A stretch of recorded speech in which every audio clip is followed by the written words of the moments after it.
we have a good evening, folks. Steven here once again. And of course, it's time to talk all about NASCAR. Both recap from Michigan and any other news that broke over the past few days. Don't forget, if you like this content, then please give this video a like, click or smash the like button. To subscribe for more content like this, hit the subscribe button, hit the bell for notification, and all that good stuff right then and there. Now, with all that out of the way, let's get started, shall we? First is that, as you recall from Thursday, I talked about Childress filing an appeal regarding the Dillon penalty. Well, tomorrow morning, that appeal will be heard. It should be worth noting that, unlike what people think, NASCAR has no control over the decision when it comes to the appeals panel. That is independent from them. They will have a representative, just like Childress would. Now, the losing side could make one final appeal, which could be heard at a later date. We'll see tomorrow, and I'll come back on Thursday, what the verdict is. But just keep that in mind.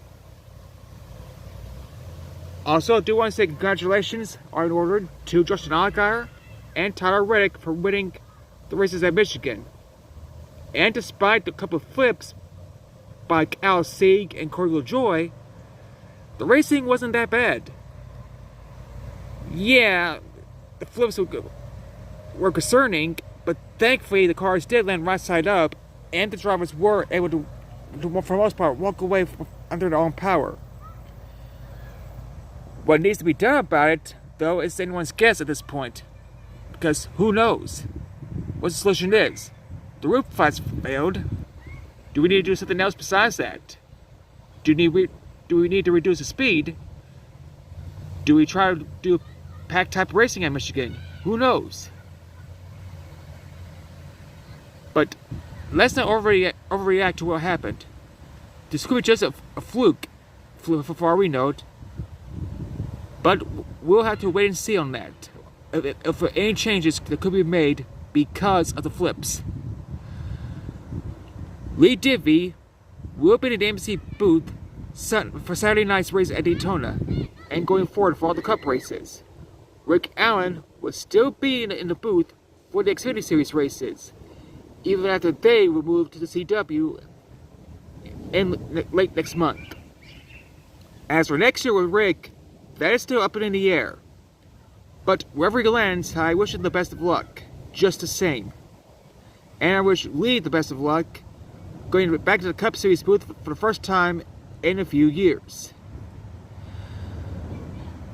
Also, I do want to confirm that Dow and RCR have agreed to extend their partnership.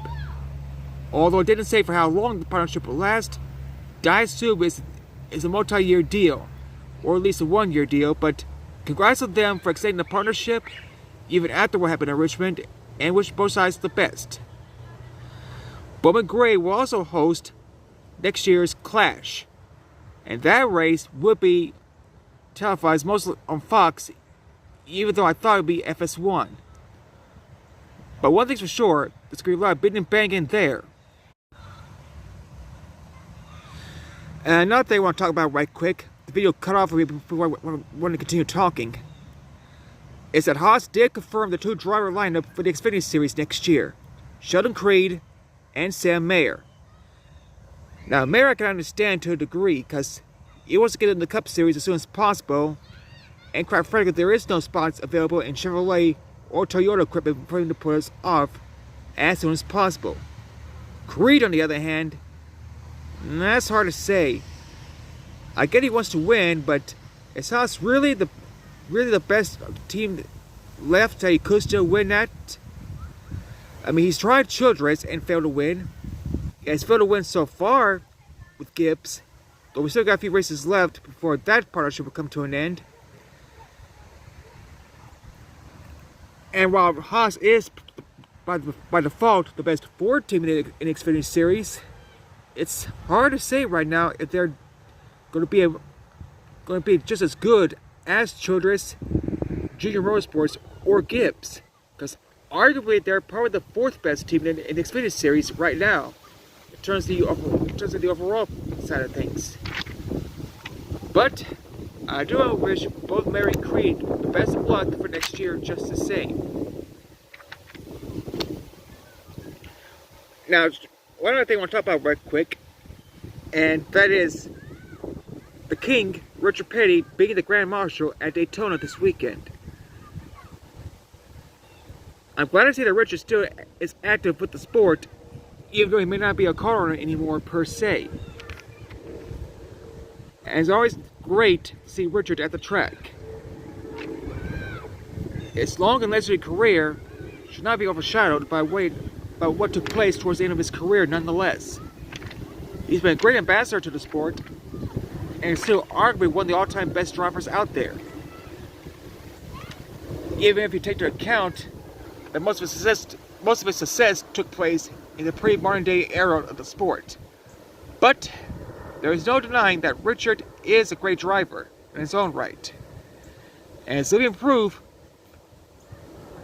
that there is still royalty in sports to this day.